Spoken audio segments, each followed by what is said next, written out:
start your own company, dude. Exactly, man. You got to start your own company because you're going to have this. The only person who's going to work for is yourself. Good to see you. Hey, how are you? Good, how are you? I'm good, thanks. Hey there. Hey there. What's up, Coach? I didn't hear you guys down there. I didn't hear you down there. I saw the lights turn off.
Good evening and welcome to a special meeting of the Board of Public Works and Safety this evening.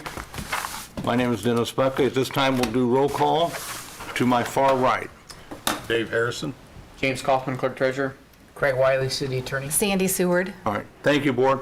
The purpose of tonight's meeting is twofold. Number one is to hear a labor agreement between the Fraternal Order of Police, Lodge 86, and the City of Beech Grove, and to hear a labor agreement between the Marion County Professional Firefighters Local 416, representing Beech Grove EMS, and the City of Beech Grove. There'll be no other business conducted, so we will start with FOP Lodge 86. Tyler, come on up, and I don't think we should go through the entire agreement. I think we should go through the change. Okay. All right, thank you.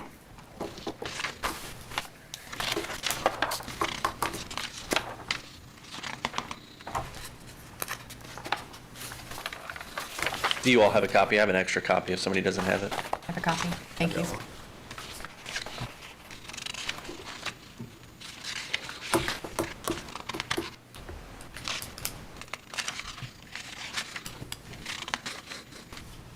I don't have the highlighted version for the changes, but I can write out with you.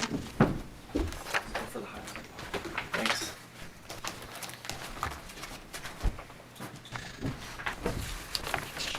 Yeah. Thank you. So the first few things were just clerical on changing the date. We added a first couple pages, so like an article, so you can see where everything is, all the pages and index for everyone. Makes it a little bit easier for you guys and for our officers.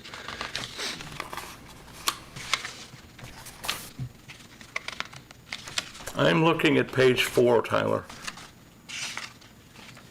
Just the clerical changes. Yeah. Right, those are The the date. first. And then we go to page 12, I believe, to the merit system, which is new state law. Our officers would like to have the merit system in place. I know the fire department did before they changed over. This isn't something that's going to happen overnight, but there is state law on this that explains who is on that board and who appoints members to that board. And it's no active police officers can be on that board, so it's kind of like an oversight committee. I sat in on a lot of the FOP interviews and listened to them talk about the Civilian Oversight Board, and It actually helps officers more than anything, so we're looking forward to getting this in place. When I was fire chief, we brought in the merit system many years ago, and the reason why I like it is because I don't want an officer or a firefighter to be demoted or disciplined because the chief doesn't like them. And that prevents that. Correct. So long before the state legislature came in and made this law, I supported it. So I think it's a good law, and I think you should do it sooner than later. And the next is the discipline, demotion, and dismissal. And all we did there is copy the state law regarding those issues. There's nothing new, and it's just an added verbiage to the contract. And I believe on page 17 is staffing levels. We discussed this with the mayor and clerk treasurer. This just states that we'll have 39 because the school's adding their final officer for their referendum. So it doesn't really add another officer to the road. It's specifically for the school. And we did take out the part with the percentages because that's a negotiation between the administration and the mayor and clerk treasurer with the city, with the school board. So we took that out because that's up to them.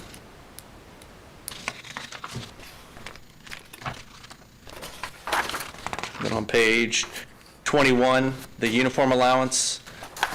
That will be increasing to $1,500, and the reason for that is the price of clothing has increased significantly just in the past year itself. I know just for a pair of pants and a uniform shirt, we're up over $160, $170 for one uniform, and as you know, sometimes those kind of get tarnished and don't hold up too well when you're dealing with things we have to.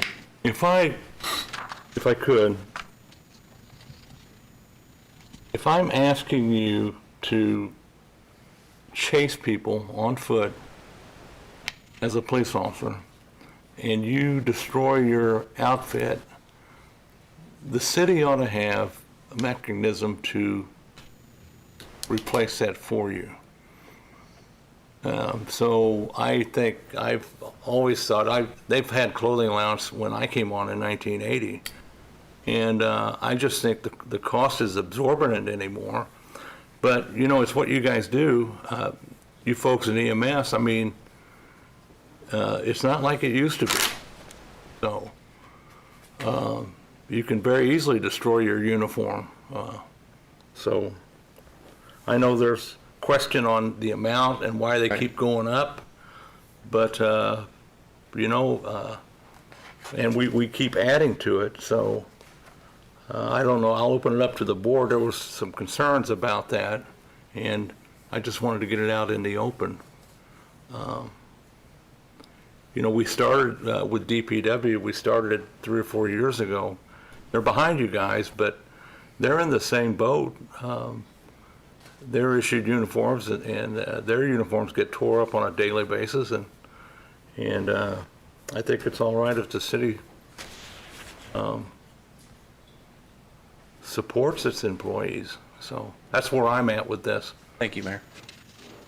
I have a question, Tyler, Yes. please. What was the amount for the allowance last year? $1,250, it went up $250. So now it's $1,500 a Yes. year. And also on the change, it says the allowance will increase $250 each consecutive year of the contract. Yes, that's correct. So it'll go up to, like it says, just another $250 for each. It's a 3-year contract that we're proposing this year. So I'm kind of on the fence with this one. I just feel like instead of increasing it, let's wait and see what those increased rates are going to be as far as a clothing allowance.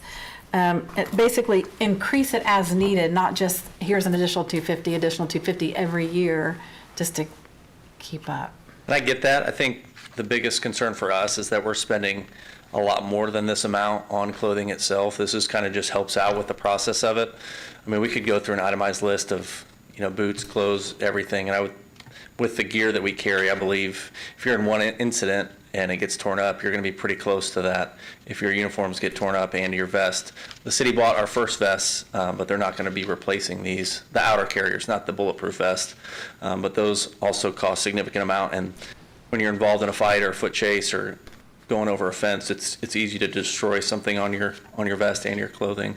So I think, I understand what you're saying, but I think we spend a lot more than what we're asking for on uniforms. So I think we're just trying to catch up with the times as to where we're actually spending. So are you saying that you're already, not you, Right. you're already spending out-of-pocket money? I believe so. I mean, every officer is different. I can't attest for what everybody purchases. But, I mean, even if you get in 2 to 3 foot chases where you tear a pair of pants or tear some clothing, I mean, you're going to be pretty close to that limit already. Okay. Yeah, I mean, I'm totally supportive of the, of the increase. Right. But I'm questioning that 250 every year. Okay.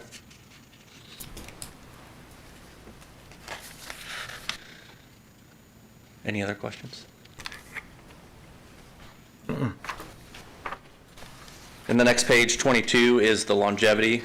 We'll be increasing to 6%. We're at 5.5 on this contract. And the remainder of the 3 years will stay at the 6%. We're not going to go anything above the 6%.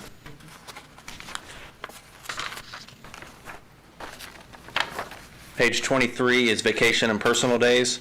We will be increasing to 3 personal days. And I have a question about that too. Is that just for police? I'm assuming that's EMS, or is that all city employees? The reason that is put in there, as far as I'm concerned, I think eventually it should be for anyone who works in police, EMS, or DPW. And we say that because it's more of a mental health day. I know just within the last year, some of these officers that are brand new in their first year to 2 years of employment have seen more than officers on this department have seen in 15 years of their employment. I think it's pertinent to get these guys time off and time away from the job. And I know it sounds like we have a lot of time off, which we do, thanks to you guys, and we appreciate that. But the job that we do requires us to have time away from here as well. So I think it's very important to have these days. And it doesn't cost the city any money, and I think it's beneficial to all the employees that are dealing with the kind of stress that we deal with on a daily basis.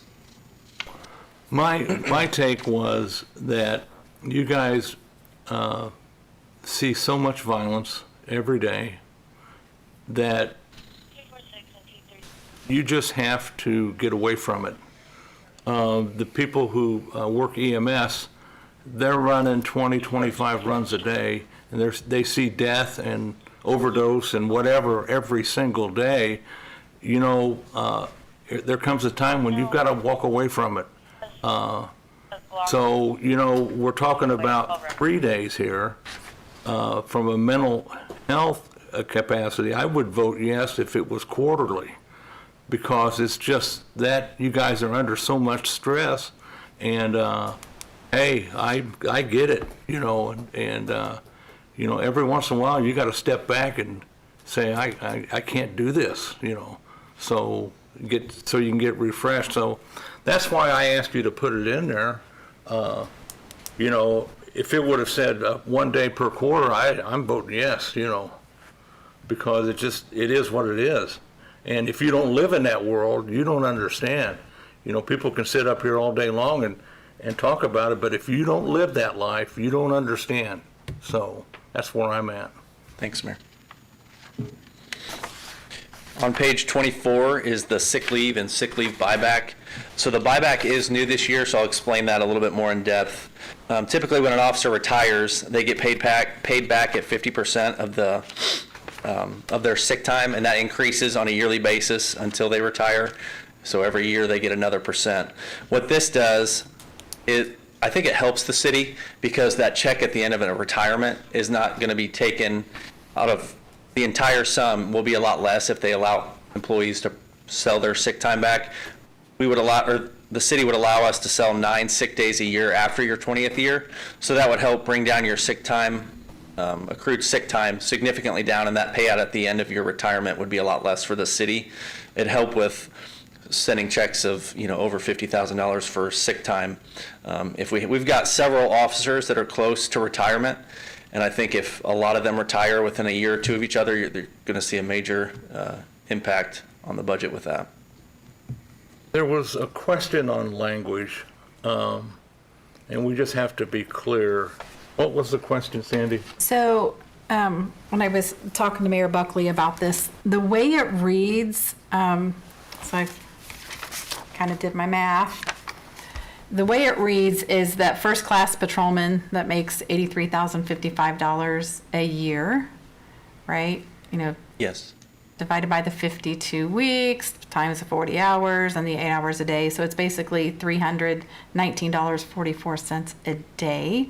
So a 20-year employee who has accrued all of their sick times, which is 9 accrued sick days per year, that's 180 days, times that $349 per day, he's getting a buyback for $57,499. And that's not anything that's changed in this contract or the previous contracts it's been in. But in the paragraph that's under the change, why would anybody want to do the retirement at 50% when you can? It's just one of the benefits of the job, to be honest. I mean, it's kind of one of the perks of employment here and to be a police officer. And this is something that's always been part of our sick time. A lot of different agencies have different sick time requirements and sick time leave. This is with a smaller department. We just don't have the options that a lot of the big departments have with unlimited sick time and a certain amount of sick time per year. I think it wouldn't be possible in a smaller department. It changed about 6 or 7 years ago. We used to not pay above 50%. But Officer McGuire, he was the one who developed that formula to increase it. So now it's based on how many years you have, and we pay a certain percentage of the sick day back. I wanted to have this inserted for a different reason. For the past 3 or 4 years, we have focused on hiring new employees, trying to attract new employees. 246, 236. We didn't focus on the employee who's been here 20 to 25 years. All right, so if we have a system in place to where we can reward the employee who's been here 20, 25 years, and maybe they'll stick around for another 2 or 3 years. The worst thing that can happen for us is to have 3 or 4 police officers who've been here 25 years retire at once. We lose all of that experience. So let's focus on the employee who's been here 20 to 25 years. Let's see if we can't help them and maybe get them to reconsider retirement or even pushing back the drop. So that's why I wanted that in there, is because, okay, it doesn't apply to every single employee. It only applies to the employees who have been here over 20 years. And that means nobody at EMS, nobody at DPW. So it's just mainly for the police, and we have one in the Parks Department. But other than that, Linda, there's nobody that's been here 20 years. So nobody's even eligible for this benefit. So let's start focusing on the employee who's been here 20 to 25 years. That's why I wanted that in there. Now, we just have to clarify, it's 9 days per year, that's it. Correct. Correct. Per calendar year. Right, which is what my calculation is. It's still at 50% or no? No, it'd be. That's at full. It would be, we would pay the $314 So you pay 100%, not the Times- 50%. Okay. 9 days, and that would be their benefit. Times the 20 years. No, But that's what it says in the paragraph. They can do it each year. So on their 20th year, they can buy 9. They can sell 9 back. On the 21st, they can sell 9 back on the, if they don't use them. So I think Correct. that And first also their- that first paragraph needs to be reworded, because that's not what it says. We can work through that. I guess I'm not understanding what, Do we want to walk through it again? yeah, what I would vote yes on would be if we spell out, it says per year, if you are an employee here 20 years, per year you can buy back, you don't have to, but you can buy back 9 sick And that's, days. it says, would be eligible to sell 9 accrued sick days per every calendar year of employment. So you're saying, Dennis, are you saying just 9 days, you sell back those 9 days, or the 9 days for the Oh, entire 20 years? I understand what you're saying now. So after 9 days 20 only. years, Okay. it's the not, it, Up to so your 9 days, 21st yeah. year, you could sell back 9, your 22nd year, you could sell back 9. Okay, so you're not doing the 20-year employee who's got 9 sick Up days a to 9 year, days. I would right? put So up we're to gonna, 9 a days. total of 180 days you're cashing in on. No. So that needs to be reworded, because that's exactly how I took it. You understand? So starting at the You understand what I'm 20th, saying? starting at the 20th year, they can start taking that. They would take the 9 days, and it's only 9 for that calendar year after your 20th year, not anything before that.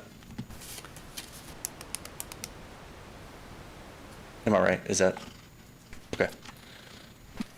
Yeah, I don't, One question I would have is, when will they notify that to, like, during That's budget something we can time? work out with the clerk Okay. treasurer, and I know like our, Just so we can, because we budget for the big numbers Right. each year, if somebody's planning on retiring. I think that's how we have the 457 match. It has to Yeah. be by a certain time, so we'd get with the Yeah. clerk treasurer on. Just for future reference, because if they have 3 or 4 or 5 different officers who want to use that, it could add up a little bit. to I could where add something in there that requests have to be made by like July 1st of that That year. works, yeah, that works.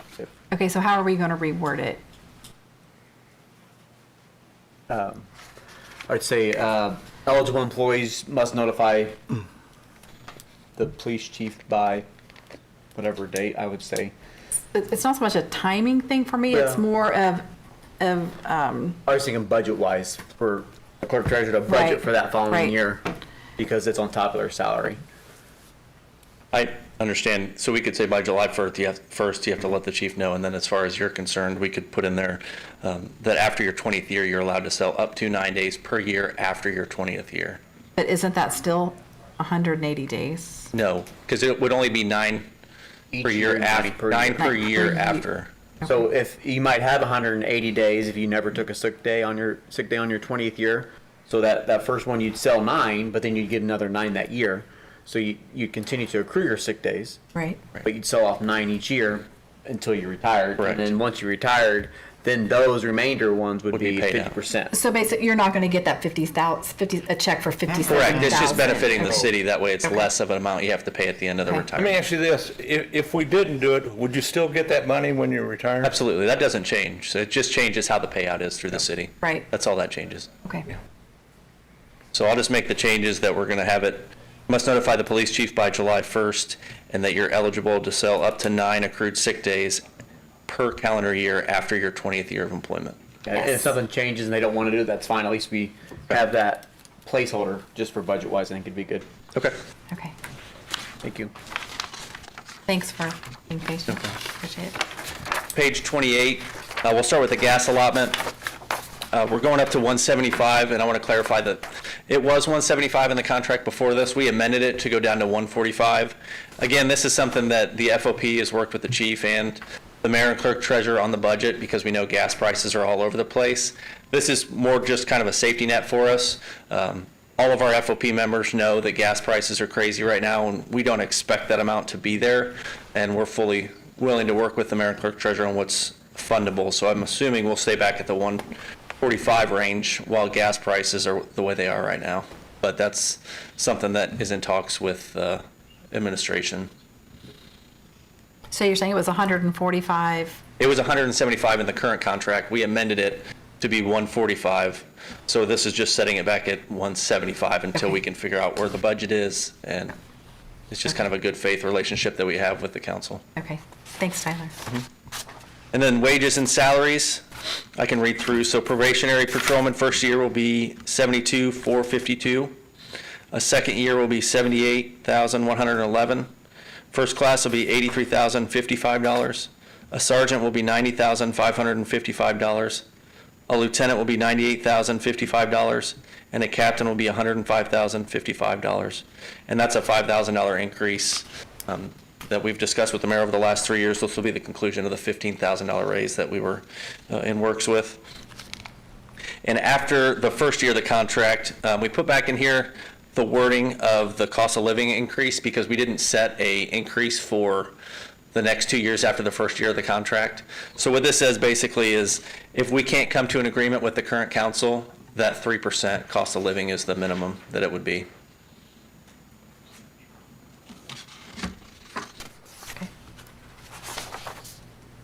Page 29 is special duty pay and position pay. The SRT team members will increase $250 for each year of the contract. Investigations will also increase $250 for every year of the contract. And the instructor and field training officers will also increase $250. We've added a drone operator position, which is $1,000 on an annual basis. And I spoke with the drone operator today and discussed the costs of the testing and the yearly requirements. There's not yearly retesting for this. It is a one-time deal.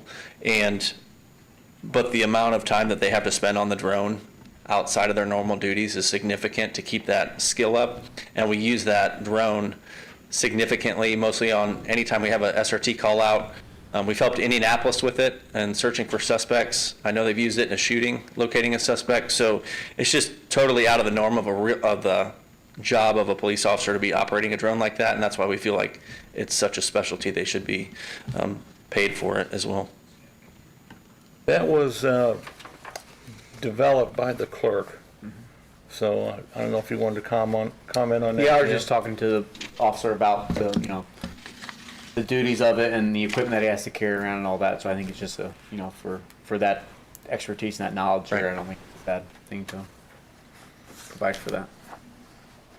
I wanted to touch base on these SRT. It just seems like it's becoming more common for this team to be called out, and I don't see that going away. And that is risky business, and we better have these men and women protected, and we ought to pay them what it's worth to do that. I mean, they are encountering mean people who do not like us, and I know we've had that Bearcat for 2 or 3 weeks. We've already used it. So, we should identify these men and women who are on the SRT, and we got to make sure that they're safe as we can do. Right. So that's my take on it. And just with the Bearcat, we've assisted the sheriff department with the escaped inmate, and other agencies that were involved in that didn't have the Bearcat capabilities. So the word's getting out that we have the capability, and our officers are willing to come in and do those types of deals, which is obviously outside their normal duty. They're not coming in while they're on shift to do it. This is something that they're leaving their family at home and coming into work and putting themselves in a position to help the city and to help others who are in need. And we were talking before the meeting downstairs, like the investigations division. If I was now, the current status, if I was a detective, I would be not only stressed out, but I'd be wore out, because there's so many cases that are being worked. What would prevent someone from throwing their hands up and saying, I'm done with this, I want to go back to being a shift officer?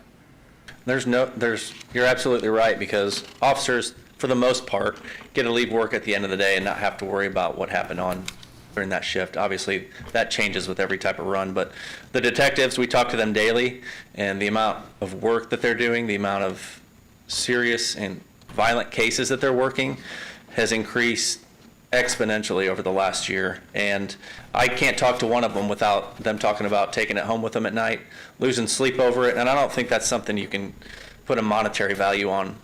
Personally, I don't think you can put a number on losing sleep and losing time with your family while worried about cases at work, when the majority of the people get to go home from work and not think about work. So it's definitely a specialty, and it takes a certain person to want to be able to do that. Do you ever see this leveling off as far as these special pays? You ever see the city saying, okay, we're capped at that, we're not doing this anymore? It's a negotiation every year. I'm not going to say that there will be a cap to it, but we're also, we don't see an end, but we understand the city's position on it if it were to come to that. Okay. The next page, 31, is the 450 deferred compensation. And we worked a lot with Jim on this. Right now, we're at a match, so it would be if an officer puts in $600, the city will match $300.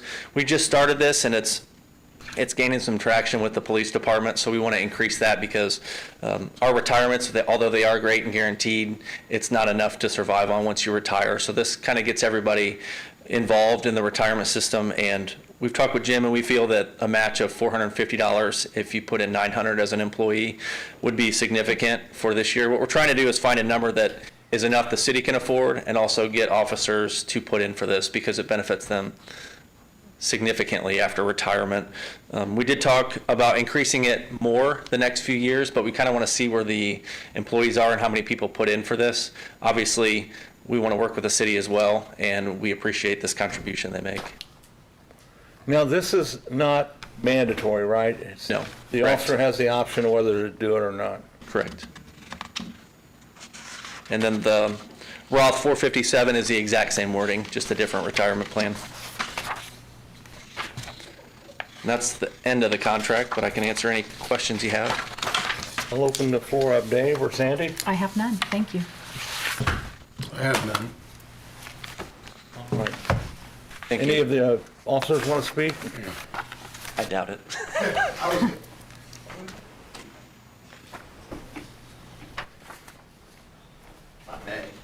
Well, sure.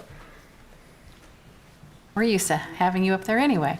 What's that? No, I retired from this part. Tyler's doing a fantastic job. Nathan Rings, Beech Grove resident and also a member of the police department for 15 years.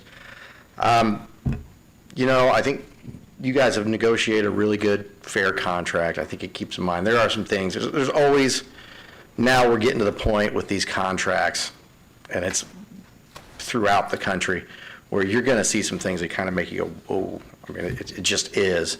But the competition now is just, we have to continue to stay competitive in this market. I mean, Indiana State Police just threw down the gauntlet earlier this year with some eye-opening numbers, and I don't know that anybody's going to get close to that anytime soon, but I know Westfield's looking at it, which means if Westfield's looking at what Indiana State Police are doing, it means Carmel is, Noblesville, and they're killing us. I mean, we have to continue to stay competitive, and you know, I think with this contract, it starts looking out for, you know, the younger guys back there that are going to be here for another 15, 20 years, not somebody like me who's got probably less than a decade to go before I'm done. And that's what it's about. We got to continue to keep attracting the young, the good officers, the quality officers, so that we don't have issues like what Greenwood just had a few weeks ago where they're lost. I think they're going to lose like 4 or 5 young officers over some stupidity, you know, things like that. You know, we don't have those issues because we go out there and we can continue to get quality applicants, but it's difficult. I mean, we go through processes now, and we get to choose from 10 guys, and I remember 15 years ago when Shipley and I got hired in 2008, I came in from North Carolina, and there was probably at least 100 people. We had so many people applying that we had to use UIndy's gym, and all of the physical testing and the written test was done there at UIndy. Same way, you know, 20 years ago when I was going through my first processes, I remember going through IMPDs at their old academy, and there was like 500 or 600 of us there just for one day just to go through the physical agility, and nobody's getting those numbers anywhere now. I mean, everybody's just fighting over the same small pool. I mean, if we get 10 guys to show up to a PT test now, I mean, we're lucky. Like 10 is lucky. And then that's just the small part, and because you're going to lose a couple to the PT test, some will not pass the written, and then even less will pass the background check anymore. But we don't bend our guidelines, we don't bend our, you know, what our requirements are just to fill spots. So that's why sometimes we'll go, I think even a few years ago, we went a while without filling a couple of spots because we just couldn't fill fill it with quality applicants. Now, luckily for us, the patients paid off, and we did get some good applicants, but, we have to continue. It's an unfortunate I'm a taxpayer here too, so I know, I see what my tax bills look like. I see what my property taxes look like. I know we had a referendum that we voted for and approved 3 years ago for the schools, which has turned out great. I mean, the football field, the baseball fields over there are just busy all summer. I mean, I live right by the baseball field, and that place is busy all summer. You hear baseball games going on. So, I mean, it's just, we have to continue to invest. I know I'm biased because it will personally help me, but, I have to look at too, 4 years from now or 3 years from now when this contract's up, I'm going to be getting towards my last 5 or 6 years. So as we start looking at the next few contracts, it's not going to be about me. It's going to be about continuing to have guys here that keep this community safe so that I'll want to continue living here when I'm retired. So, and I think that's what we have to continue to keep doing. I think it's a good contract. It's always unfortunate. I mean, the contracts are getting more expensive. I know the EMS contract is going to be expensive.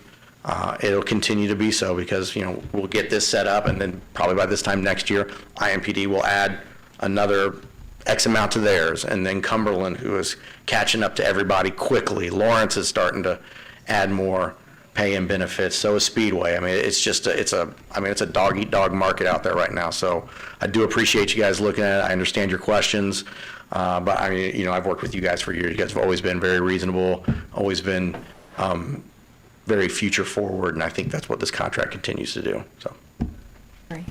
thanks. Thanks, Nathan.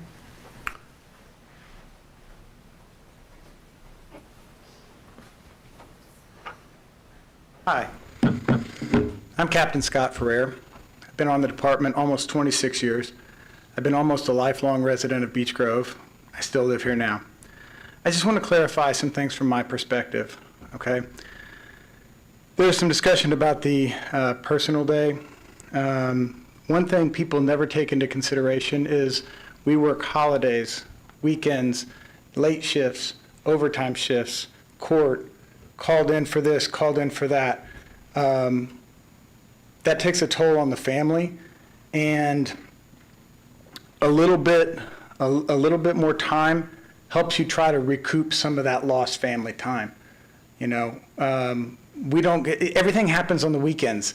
And when I was on late shift, I didn't realize just how much that was until I came to day shift, and people are trying to make plans with me, and I'm like, nah, I'm on day shift, but I still work,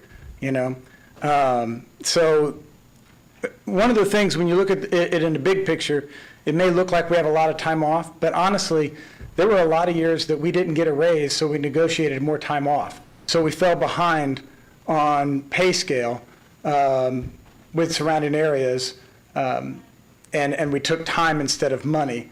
So when you look at it overall, it may look like, oh, they have a lot of time off, but we took that in lieu of other compensation years ago. And like I said, that time off helps us recoup some of that lost time with family. Uniform allowance. Yes, I spend a lot more than the city gives me in the uniform allowance. I have 4 pair of boots that I usually run through. I have 2 different winter boots. They only last maybe a year or 2 nowadays. I have 2 pair of summer boots. I'm going to have to replace one of those because the tread's completely gone on that. And these boots that I'm buying, $150, $200 because they know they're police boots and they can charge us for that. The extra gear that these guys are all wearing, none of that gear is provided by the first one is provided by the department, but after that, whatever you see on them now, those vest carriers, they're expensive. They have to replace them. I've bought 2 vest carriers this year. I wear a different uniform than they wear, and the toll just adds up. It takes its toll. Off-duty guns. It is required that we have a gun if we're driving a department vehicle. The city doesn't pay for that, doesn't pay for the holster, doesn't pay for the bullets. My first 5 to 6, 7 years, honestly, I didn't carry a gun off duty because I didn't feel like I had to. The society was different then. If I was identified as a police officer out in public, I didn't feel like I was a target. But times have changed, and I don't go anywhere without a firearm. Family gatherings, I don't go anywhere without a firearm on me because times have changed. And something may happen on my way to or from church, to or from whatever, And so there are a lot of extra things that we have to buy, like personal flashlights that go on the belt. Department doesn't pay for that. They buy you one rechargeable flashlight. It's the kind that they gave you 20 years ago. Not really suitable for what we do now. Okay? So I just wanted to talk about the uniform allowance because I know I go through mine every year. And you know what, Scott, that doesn't include, you have to maintain those things. Yes, sir. Yeah. So and that's a added cost. Yeah, and if you don't maintain them, you just have to replace them a lot earlier. Yeah. And a lot of our guys are on extra teams, the honor guard team, the SWAT team, or SRT team, what have you. Again, there's a lot of different gear involved in those extra teams that we're on. I just want to say one thing about the sick buyback stuff and about our sick day accrual anyway. I don't know of a whole lot of people that are sitting with the maximum number of sick time. This job takes its toll. We get injured. We get exposed to different things. We get sick. And unfortunately, we're not in the job where you can show up 50% and sit behind a desk and be kind of sick that day, be kind of injured that day. A lot of jobs you can come in with a cast or a leg or brace and sit at your desk and do your work. This isn't that kind of job. So when you get hurt or something happens to you, a lot of the times, whether it's on duty or off duty, a lot of times you're burning up some sick time. So I don't know a whole lot of guys that are sitting with the maximum number of sick time.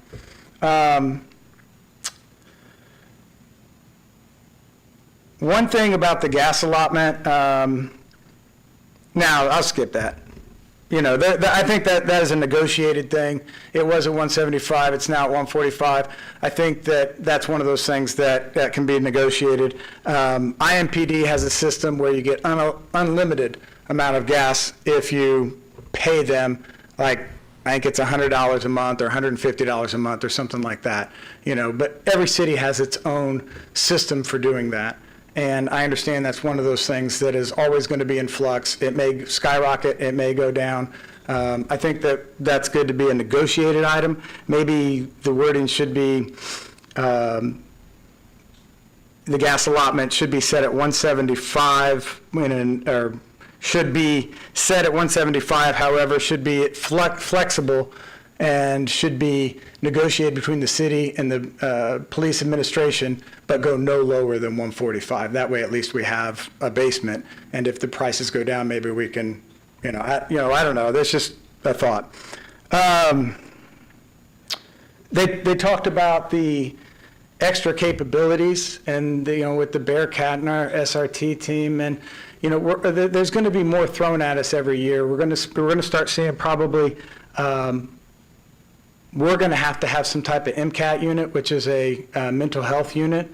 We're probably going to have to look at doing something like that, or contracting with them, or contacting with them, or training with them, or cross-training our road guys or something, because mental health, the mental health calls that we're dealing with are increasing. And unless that can be moved to a different agency, unless that can be moved to some other response other than the police, which I am all for, that's going to fall on our shoulders.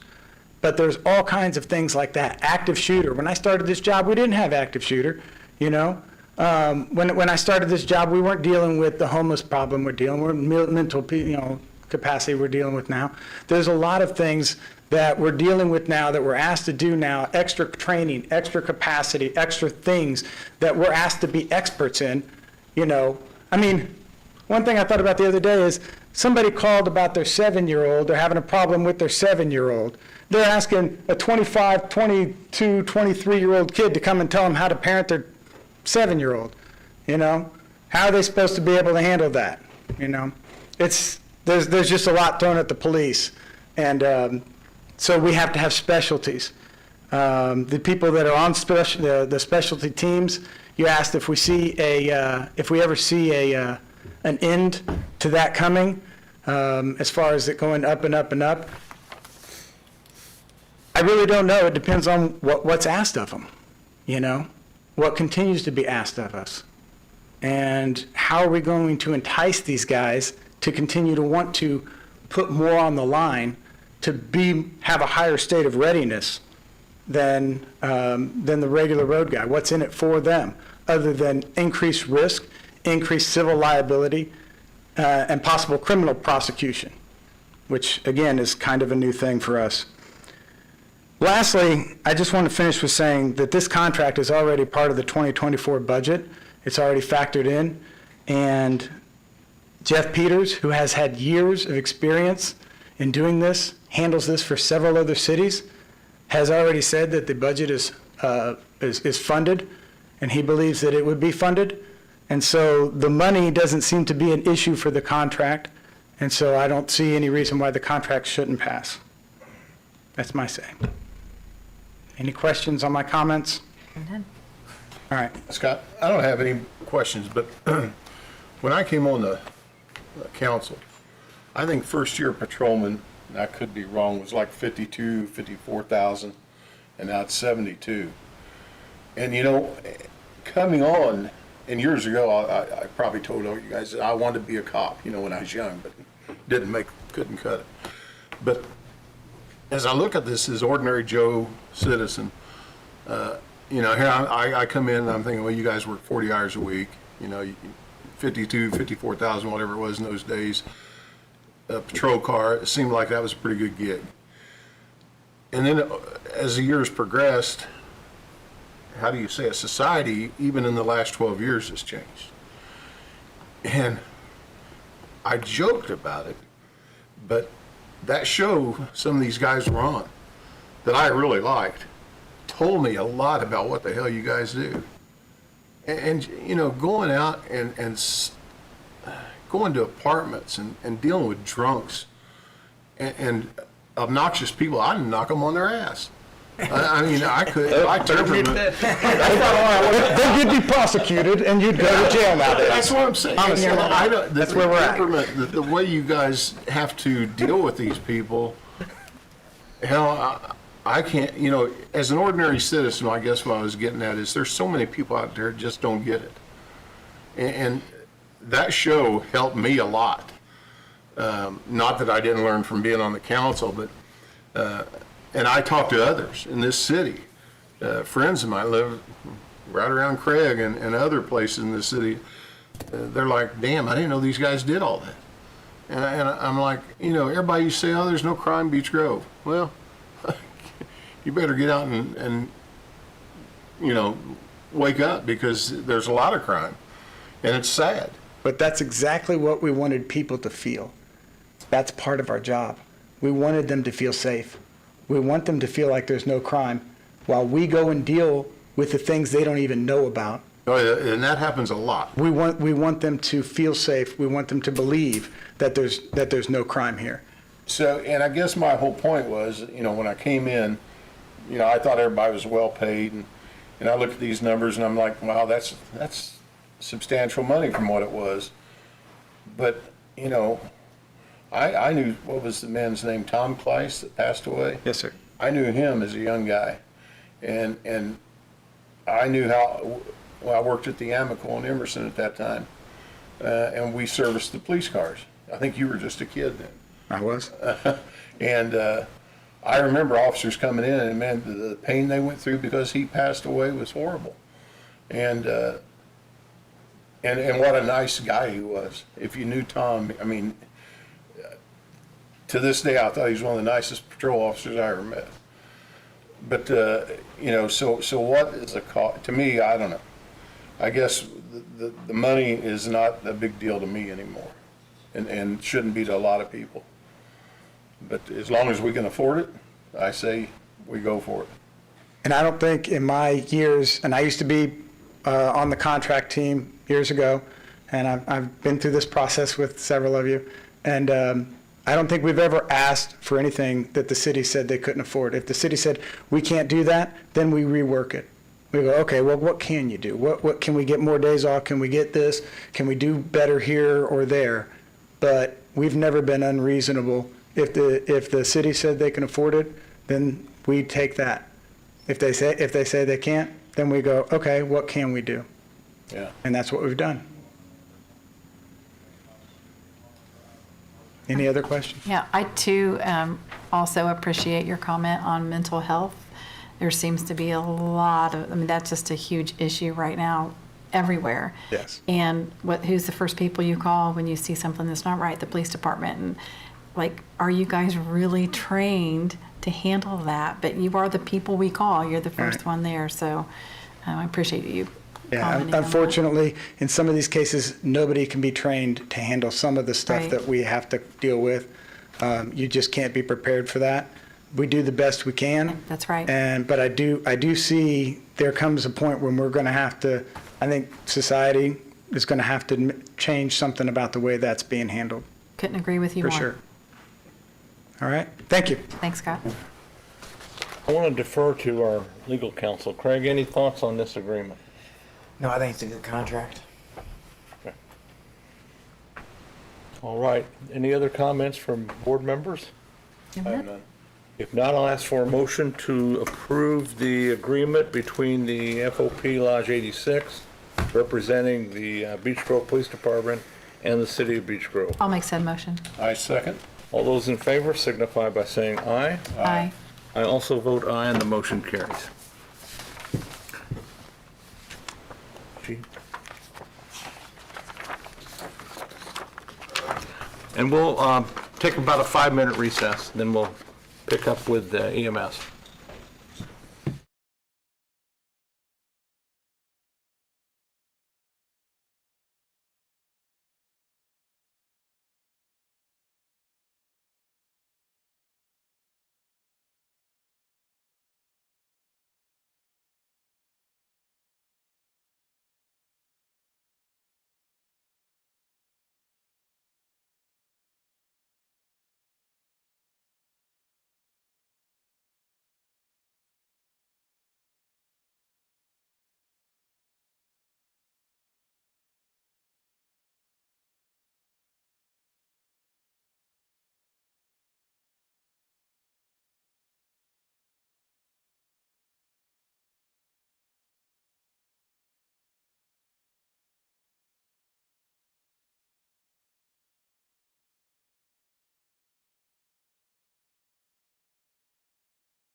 Good evening. We're back from a 5-minute break.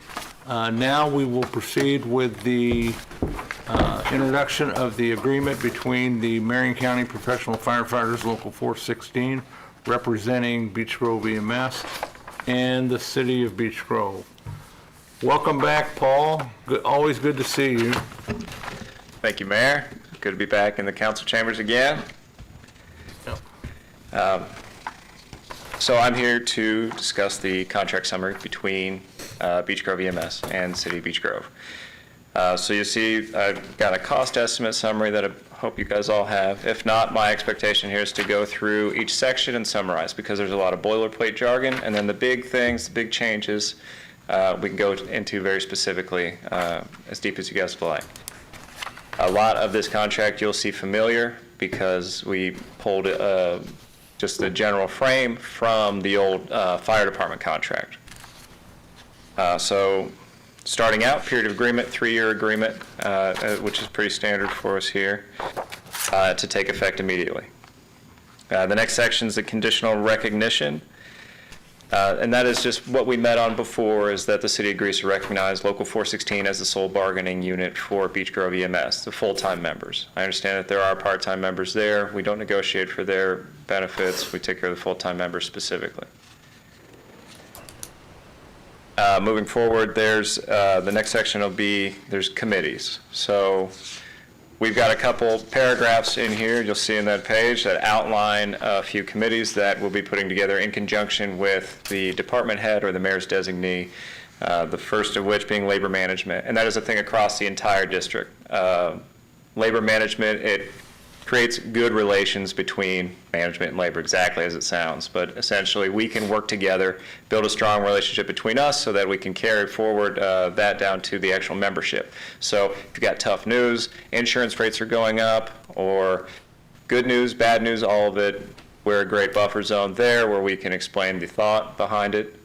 And further, there's a policy review in there. So the city can create, it absolutely dictates all rights and policies. You mandate everything the department does.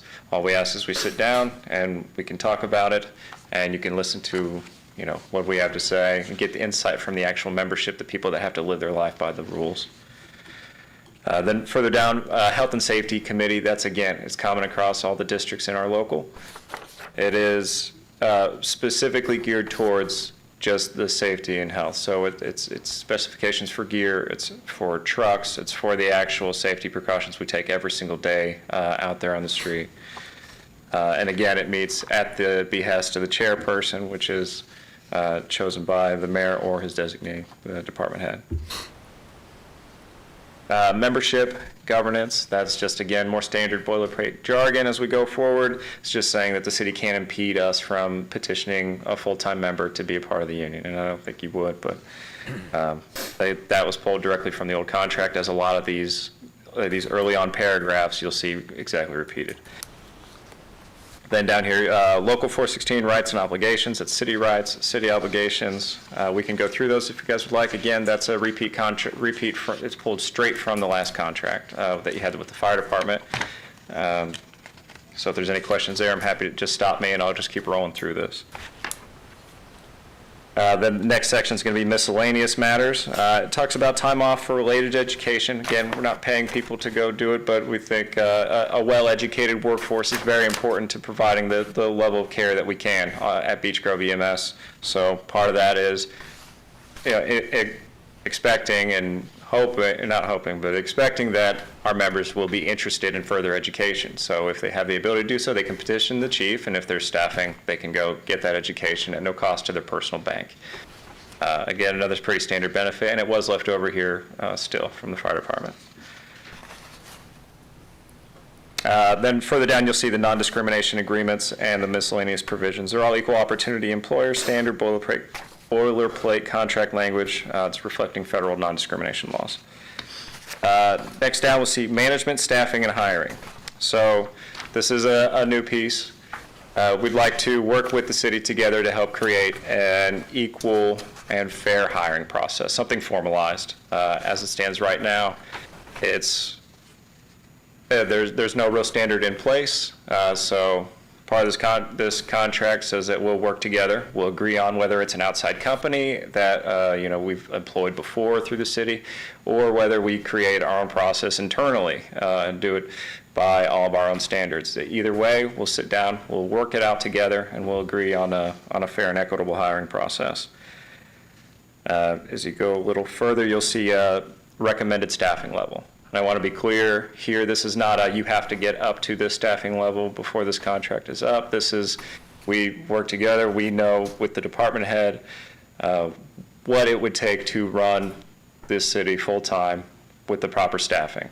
This is the number that we came out with, so it's a recommendation under no penalty to get there immediately, but this is our goal. And so this contract's saying that the city agrees and that we agree together. Our goal is 9 full-time paramedics and 5 full-time EMTs to create common staffing. I wanted to stop there, Yes, sir. Paul, because one of the things that I'm very happy about, not only as mayor, but as a person who lives here, is that we operate 2 ambulances all the time. I don't know if people realize that for as long as I could ever remember, we ran 1 ambulance, and that ambulance could be anywhere.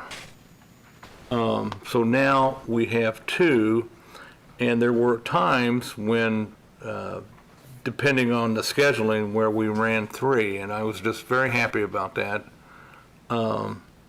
And I certainly would like to see that continue. When I retire, I hope that there's 2 ambulances available, and they run all day long. So I think, and I don't think people realize how good this service is. They just take it for granted, and some people chastise the cost of this service. But every single person in government may need this service from time to time, so we have to be at the top level. And by running 2 ambulances, that helps us a lot.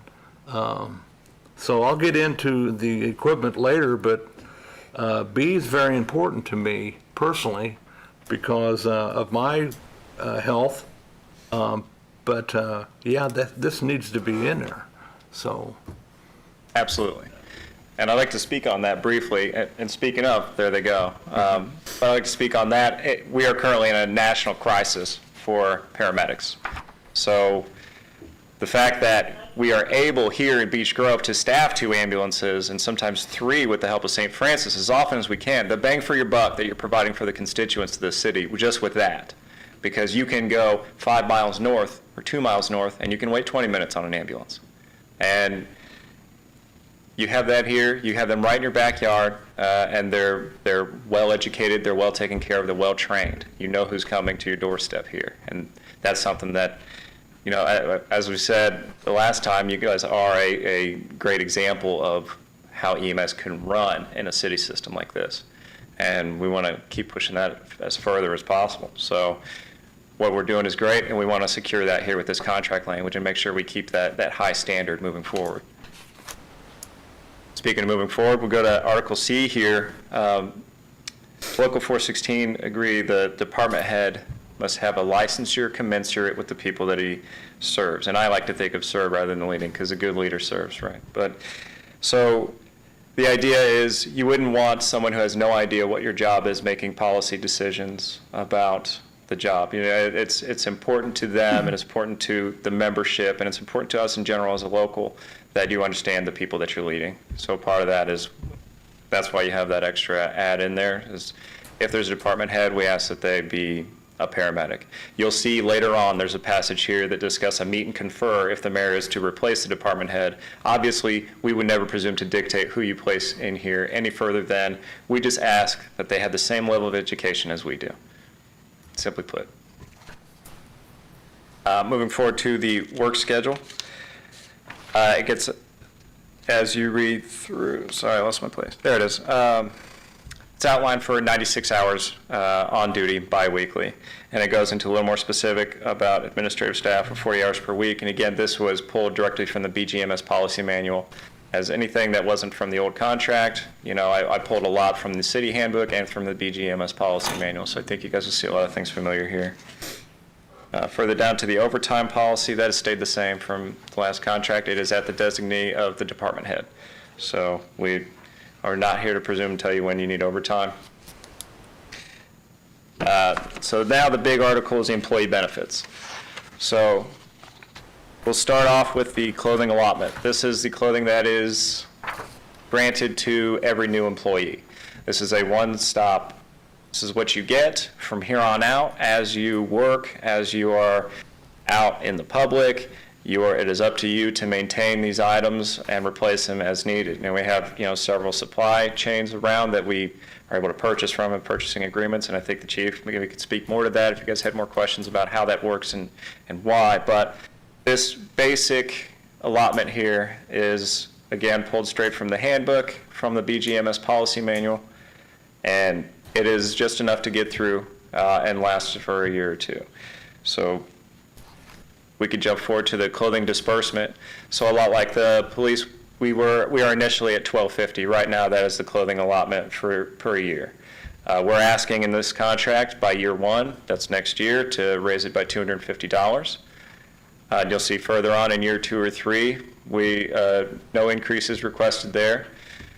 So our equipment is a lot of the same manufacturers and the same spec. It has to be the high-strength tactical gear, because while we're not necessarily running through bushes, we are taking 22 calls a day, walking through homes that may or may not be well kept.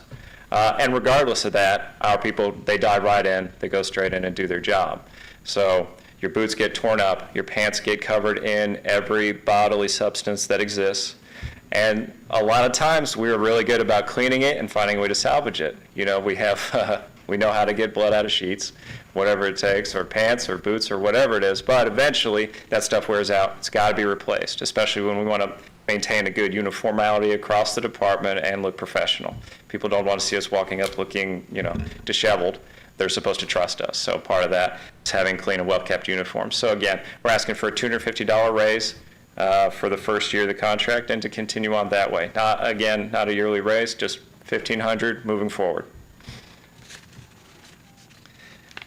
Next down, HSA contribution. We just ask that it remain static as to what it is. We're just putting it in contract language so that it doesn't slip away at some point or change without us being informed.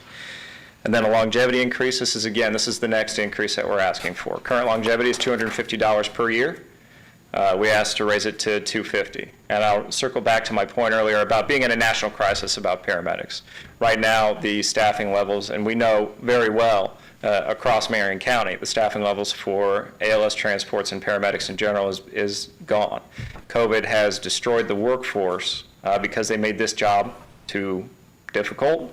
During that time, a lot of people just left altogether because they were not paid that well, and the amount of work that they had to put in during that time, and that has not changed. So ever since, now you have a dwindling workforce, and you have ever-increasing demands on them out in the street. The police mentioned mental health.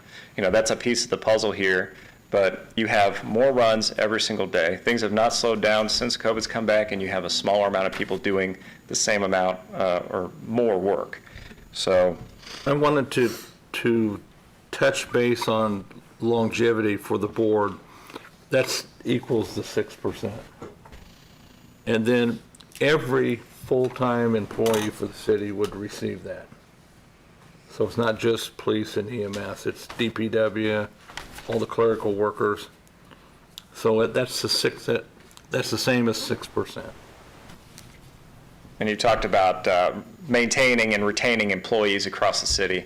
That longevity is one huge piece to do that. I mean, that is how you pay your employees back for giving diligent service to you for 20 years, 30 years, 40 years in some cases. So longevity is a huge benefit. If there's any other questions for me on that, otherwise I'll move forward.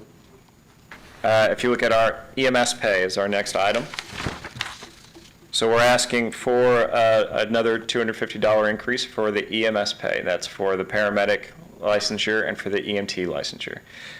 Currently, the current numbers, the paramedics are at 3,000 and the EMTs are at 1,500. So we're asking for in year one a 250 increase to both.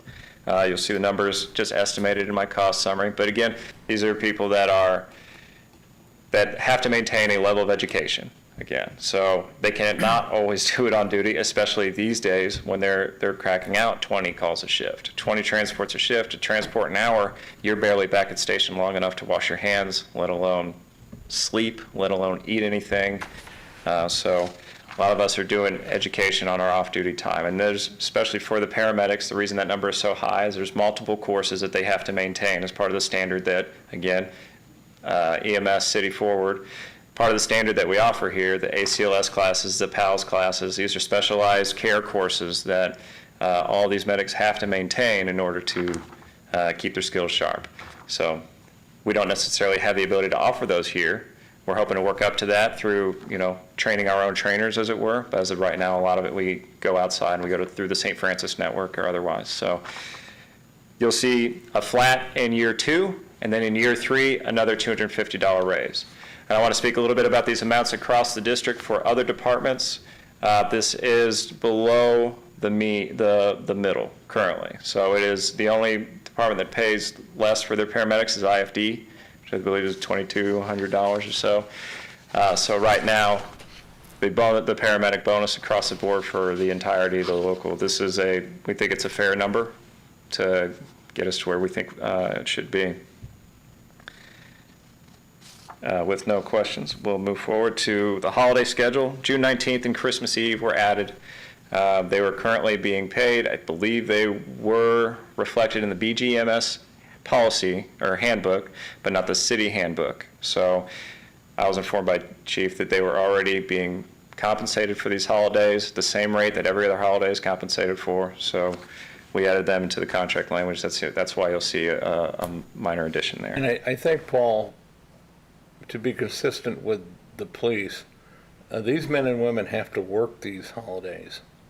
So it's all right to compensate them. Officer Ferrer made an excellent point. Yeah. And as we get forward to the time off, we're going to tie back around to that. We're not off when there's a holiday. You are here and you miss a lot of them. Especially if you and your significant other both work shift schedule and both work holidays. You might catch one Christmas every 3 years if you're lucky. So bouncing back and forth, it's important to compensate these people for the time spent away from their families. And this is a piece of that puzzle. It's not the whole answer, but it helps to let them know that we care about the extra work that they're putting in for the constituents of the city here. College incentive, that was the standard college incentive left over. I believe it's common across the city handbook. And then personal day. So the police stole a lot of my thunder. They made a lot of great arguments for that personal day, but I'll go ahead and reiterate because I like talking to you guys. We're asking for an additional personal day. And again, this job is, we talked a lot about mental health and the people we run on having mental health crisis, but it's an important thing to tie into. Our employees, our membership are under siege with mental health issues as well. Like you spoke of, Mayor, the things they see on a day-to-day basis, the high-stress work environment that they're constantly in, kicked, bit, scratched, spit on, attacked, put in impossible situations that normal people couldn't even understand. It'd be hard to even explain the decisions you may have to make at a moment's notice. Not to mention 24 hours of the constant threat. Even if you do 2 runs, constantly you have this edge, this tension in your head that this bell is going to go off. And you don't know when, you don't know what you're doing. You could be in the shower, you could be calling your loved ones, you could be training, you could be doing anything. Boom, you're out to the next one. It's that fast, that jarring, and that is your entire day. So we ask for that extra day off to be with our families, to be able to de-stress. The local itself, and I'll speak just a moment because I know we're running late here, but the local itself does a great peer support program. So part of that mental health, we've taken that as our own initiative as well because that is how bad it's affecting all public safety. It's police, it's fire, it's EMS, it's telecommunicators at the dispatch centers. It's all of us. And like we talked about earlier, it's not getting, the runs are not coming less. You know, it's not becoming the easier job as time goes on. It's just more action, more heartache. And you know what, Paul? Okay, you work a shift, 24-hour shift, and then you run all day and you run all night. It takes you a day or two to recuperate. And, you know, well, you can work part-time and make all kinds of, doesn't work that way. I'm exhausted, you know, I need rest. You know. Yes, sir. And you know specifically. I mean, it's not, early on it was the exception. Sometimes you'd be up all night. Part of the job, that's okay. I'll just be tired tomorrow. Now it's the rule. It is you almost don't make your bed when you go in because you know we're going to run. That's just, and we love to. That's what we're here to do. We want to do our job. We want to help people. That's why we're in it. But the toll it's taking on us, that extra personal day, is an important thing to help combat that. Again, another piece in the puzzle for us. If there's no questions, then the sick leave buyback. So this was, again, pulled directly from policy. Now we had to change some of the wording in here because it was modeled after the fire, the version we had in the old contract was modeled after the fire department perf. So it followed those numbers, so when you hit a certain age, you could collect. We had to change some of the wording to say specifically for eligibility because civilian perf works a little bit differently. So you have to be, I studied up on this so I could educate you guys, but now I can't remember. So it's 20 years within 65. You have to add up to 85. There it is. You have to add up to 85 by the time you're 65. So currently our entire workforce is under 5 years with the exception of one person, Leah Barnes. You guys have seen her plenty of times. So the sick day buyback, a great benefit. We want people to stay here. We want them to work with us and give this city, 20 years or whatever they can to get to that retirement age. These numbers will reflect that. We're not asking for sick day purchasing or anything. We just want to put the standard language in the contract and protect it because it is an incredible benefit that this city provides that it is not across the board anywhere else. It is excellent. It's taken it as a lesson to try to get it into other places as a union. Civilian perf. Again, all of our members are enrolled in civilian perf. There are other systems where they have switched over to like a 401k. The civilian perf is currently, we believe, to be the better retirement system. So all this does is says we're going to continue the status quo of enrolling all of our full-time paramedics and EMTs in the civilian perf system. Wages and salaries. So in the last part, we'll see the first increase, I think, is shown by the coming salary ordinance. So those numbers are a direct reflection of that. And in year 2 and year 3, we're asking for a 3% cost of living raise. So national inflation's at 7%. Again, we're in an incredibly challenging and difficult job market. So in order to maintain and keep these medics around, when they go, we just have an empty slot. So we want to do everything we can to keep this pay rate competitive in this city and try to keep our employees here, keep them happy, and keep them fed. I believe that sums up contract. Do you have any questions for me? I have one. I just want to, I already know the answer, but for the public who's watching tonight, where do we stand with other agencies in central Indiana as far as our base salary? As far as base salary, you are near the top. And that is why you have a reliable ambulance service here, because you can call around any of these other districts, these other EMS providers, and they don't know who's coming into the truck that day. It's a thing we're working on. It's a thing across the board. It's very difficult, but the fact that you've maintained the staffing that you've got here is incredible, especially with the ideas of hopefully moving it up forward. So are they well compensated? They're not the top compensated, but they are taken care of, and that is why you have the people you have. You have these dedicated individuals who are here to do the work, and they're doing it. So I think we should pay them for it. I want to hear from the chief. Rob?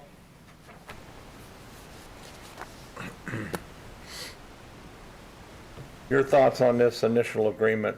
And the way, for the board, what I wanted them to do is, I wanted them to write down what they currently do right now, to be the base, to start to, that we can work off of that. So, Chief, your thoughts on this? I appreciate the union's work on this contract. They're working to keep the good benefits that our employees currently have and have those intact. You've heard a lot of information tonight, especially from the police and our local. I can't thank our employees enough for what they do each and every day. But you have to remember, these guys go out, they work 96 hours every 2 weeks. That's way above a normal 8-hour job. They put in extra hours. They work nights, weekends, holidays. And listen, people speak tonight. You know, I was reflecting back personally.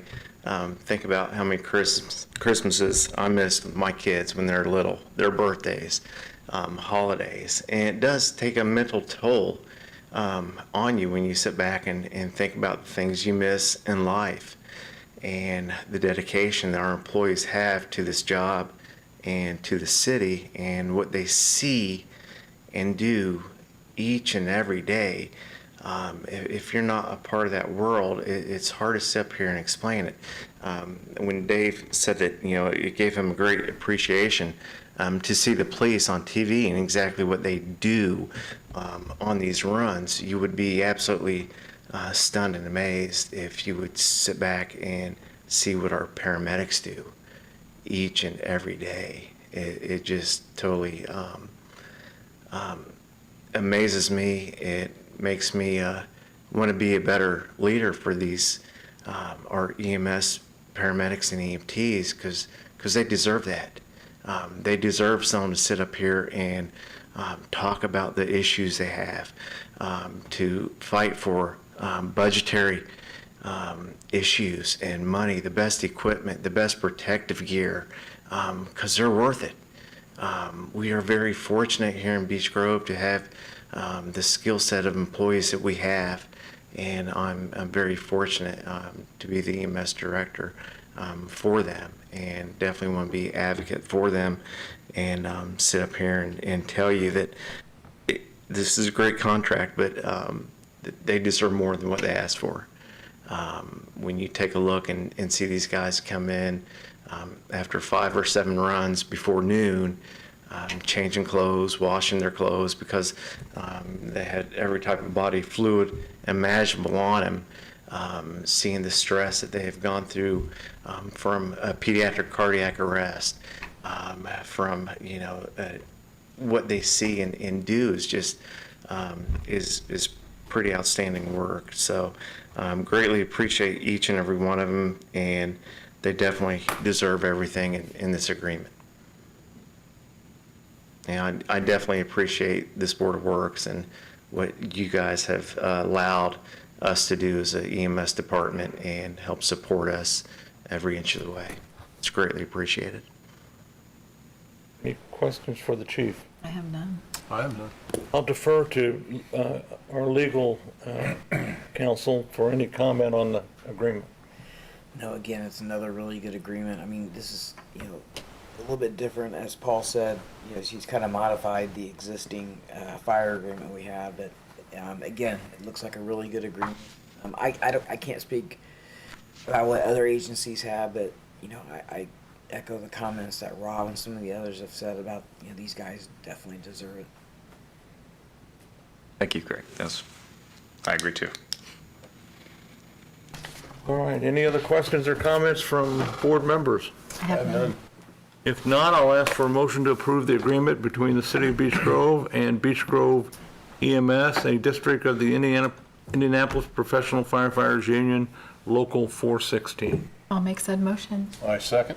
All in favor signify by saying aye. Aye. I vote aye, and the motion carries.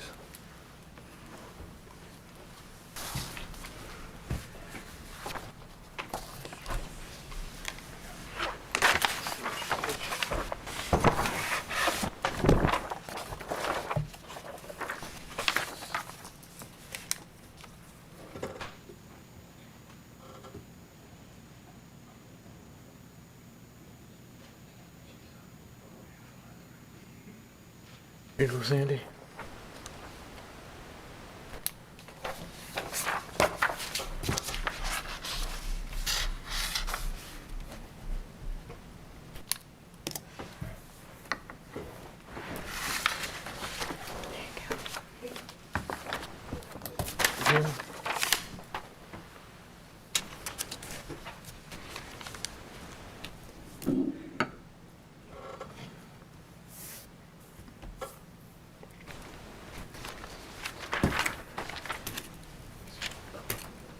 That concludes the only two items on the agenda this evening. Comments from board members? I have none. I have none. No comments. I'll ask for a motion to adjourn this meeting. I'll make said motion. I second. The meeting is adjourned at 7:24 PM. Thank you very much.